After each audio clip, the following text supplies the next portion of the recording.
Pak Supratman Andi Aktas, Menteri Hukum. Diskusi pada hari ini adalah kami melakukan koordinasi bagaimana kita mempercepat pertumbuhan ekonomi, sekaligus kemudian membicarakan tata kelola ekspor yang akan dilakukan oleh DSI yang di bawah Danantara maupun tata kelola SDM yang di bawah Kementerian SDM. Serta kemudian kami juga berdiskusi bagaimana membuat aturan untuk percepatan izin-izin investasi.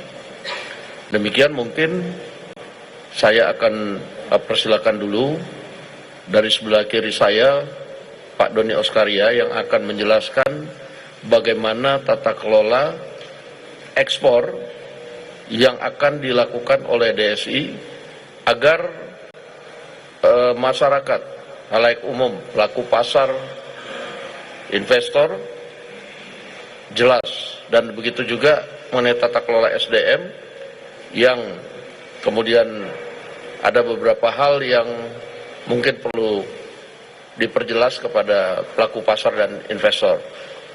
Pak Doni, saya persilakan. Terima kasih Pak Dasko. Assalamualaikum warahmatullahi wabarakatuh.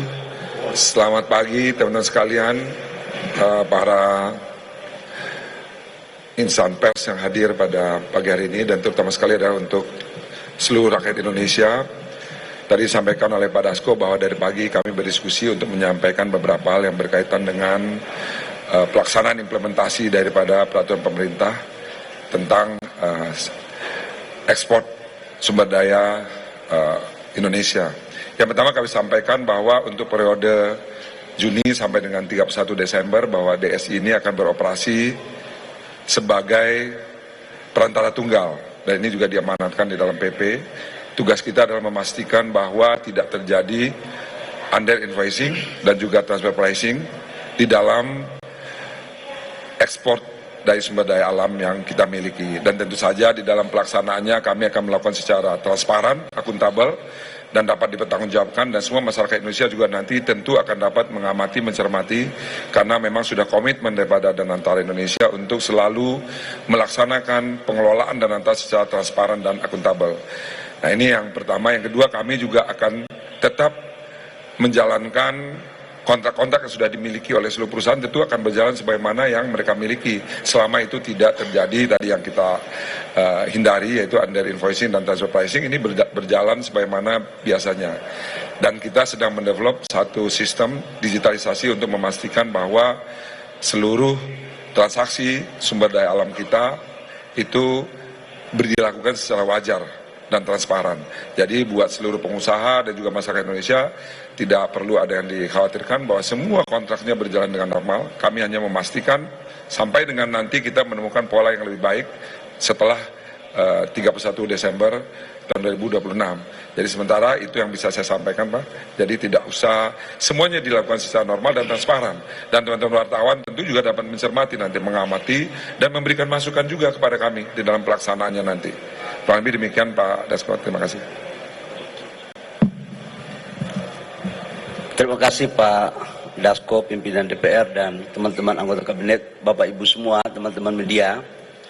Hari ini kita melakukan diskusi panjang, hampir 1,5 jam, untuk bagaimana membuat satu formulasi kebijakan yang memberikan kepastian kepada pelaku usaha, khususnya di sektor pertambangan.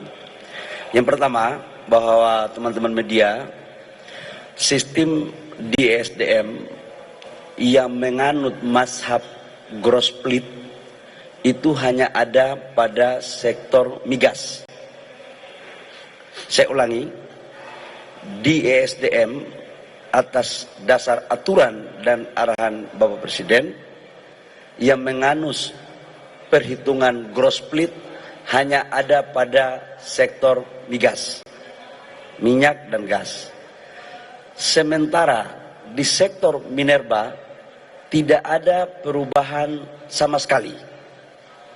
Sehingga ini penting saya sampaikan untuk memberikan penegasan bahwa aturan yang sudah ada tidak ada perubahan untuk selamanya.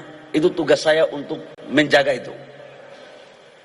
Yang kedua, dalam rangka menjamin investasi yang telah dilakukan di negara kita tercinta terkait dengan hilirisasi, maka kewajiban pemerintah khususnya di Kementerian SDM adalah memastikan seluruh bahan baku yang bersumber dari negara kita harus ada. Artinya antara kapasitas produksi kebutuhan dengan RKAB yang akan kita berikan itu harus seimbang. Supaya apa? Industri bisa berjalan. Yang ketiga, terkait dengan RKAB yang lain, komoditas yang lain, termasuk batu bara, kita memperhatikan betul kecenderungan daripada geopolitik, ketegangan di Timur Tengah dengan fluktuasi harga global. Maka idealnya pemerintah atau pengusaha atau rakyat pun berkepentingan untuk harga bagus, produksi kita juga harus banyak. Supaya apa? Pengusahanya untung, negara untung, rakyatnya juga bisa mendapat dampak positif. Nah, atas dasar itu kita selalu mengikuti perkembangan dengan kita akan melakukan relaksasi yang terukur. Artinya, kalau harganya bagus, kita akan meningkatkan produksi. Kalau harganya mulai mentok, kita juga akan membuat kebijakan agar supply and demand itu bisa kita jaga. Yang ketiga, bagi teman-teman yang pelaku usaha tambang yang existing sekarang, itu tidak ada perubahan aturan apa-apa. Nah, untuk yang ke depan, kita akan mempergunakan aturan yang sama juga. Cuman memang dalam undang-undang minerba itu ada pemberian prioritas kepada UMKM dan beberapa sektor-sektor yang menjadi skala prioritas dalam rangka menunjang hilirisasi untuk menciptakan nilai tambah. Saya pikir ini sebagai informasi resmi dari negara atas nama Presiden, Menteri SDM menyampaikan ini. Sehingga tidak ada lagi perdebatan-perdebatan, informasi-informasi yang menyesatkan.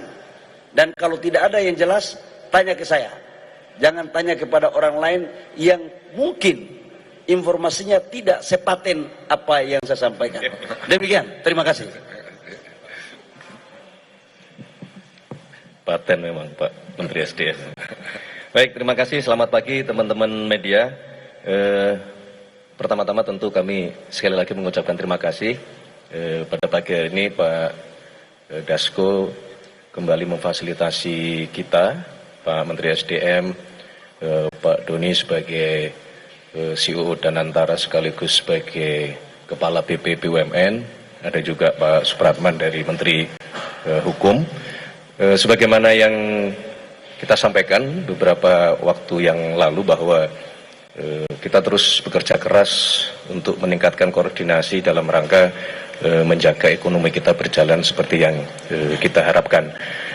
Memang kemudian berkenaan dengan masalah ekonomi ini banyak faktor. Kalau hari Sabtu pagi kemarin kita memperkuat kerjasama antara Bank Indonesia selaku penanggung jawab moneter dan Menteri Keuangan selaku penanggung jawab fiskal. Pada pagi hari ini kita berkoordinasi untuk hal teknis berkenaan dengan sektor energi dan sumber daya mineral kita.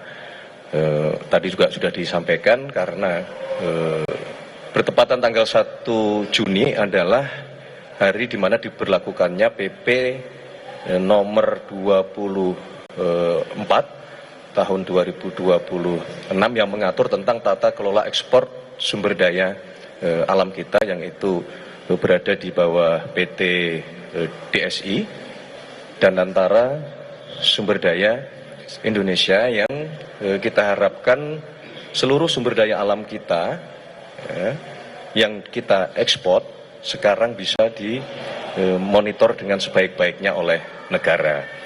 Berkenaan dengan hal tersebut juga maka dibutuhkan kerjasama yang erat, kebijakan-kebijakan yang saling mendukung dengan Pak Menteri SDM, dan tadi sudah disampaikan sekaligus menjawab beberapa isu, beberapa pertanyaan yang sesungguhnya tidak ada kebijakan tersebut diambil oleh Kementerian SDM. Tadi sudah dijelaskan oleh beliau, dan sekali lagi kami minta dukungan kepada seluruh masyarakat, seluruh pelaku pasar, bahwa mari kita bersama-sama menciptakan iklim usaha yang kompetitif, iklim usaha yang terbuka semata-mata semua demi kepentingan bangsa dan negara kita. Saya kira demikian yang dapat kami sampaikan. Sekali lagi terima kasih Pak Dasko, Pak Bahlil, Pak Pratman, dan Pak Doni, dan teman-teman semuanya. Terima kasih. Terima kasih. Terima kasih ya. Dan itu dia saudara, baru saja kita dengarkan konferensi pers yang dilakukan oleh pemerintah bersama dengan Dewan Perwakilan Rakyat berkaitan dengan percepatan pertumbuhan ekonomi, khususnya di sektor ekspor dan juga sumber daya alam ataupun mineral. Tadi disampaikan oleh COO dan antara sekaligus Kepala BPBUMN, Doni Oskaria, bahwa PT DSI akan bekerja secara transparan dan akuntabel, yang dimana akan melakukan operasinya dengan upaya digitalisasi agar seluruh transaksi yang nantinya dilakukan itu bisa dipantau secara wajar dan juga transparan. Dan juga disampaikan bahwa jangan khawatir untuk pelaku usaha, tidak perlu khawatir karena kontrak yang sudah berjalan ini tidak akan dibatalkan dengan adanya perubahan regulasi terkait dengan pengelolaan ekspor ini. Dan juga tadi disampaikan oleh Menteri SDM Bahlil Lahadalia terkait dengan hilirisasi, bahwa kewajiban dari kementerian yang ia pimpin itu untuk memastikan seluruh bahan yang bersumber dari negara itu harus ada, kapasitas produksi dan juga RKEB ini yang diberikan harus seimbang, yang dimana RKEB komoditas lain juga menjadi perhatian bagi Kementerian SDM, dan apabila ada pertanyaan yang ingin disampaikan bisa langsung ditanyakan kepada Kementerian ESDM saja. Dan di penutup tadi Menteri Sekretaris Negara Prasetyo Hadi juga menyampaikan bahwa pemerintah ini saat ini sedang meningkatkan koordinasi agar pertumbuhan ekonomi ini bisa berjalan dengan lancar, yang dimana kemarin pada hari Sabtu sudah dilakukan rapat antara Gubernur Bank Indonesia dengan Menteri Keuangan, dan pada hari ini kita ataupun pemerintah, maksud kami itu sudah mulai berbicara lagi terkait dengan percepatan pertumbuhan ekonomi khususnya di sektor sumber daya alam dan juga ekspor. Mulai 1 Juni kemarin PP nomor 24 tahun 2026 yang mengatur tata kelola ekspor yang dikelola di bawah PT DSI ini sudah mulai aktif berlaku. Ini diharapkan seluruh sumber daya alam yang diekspor bisa dimonitor sebaik-baiknya oleh negara.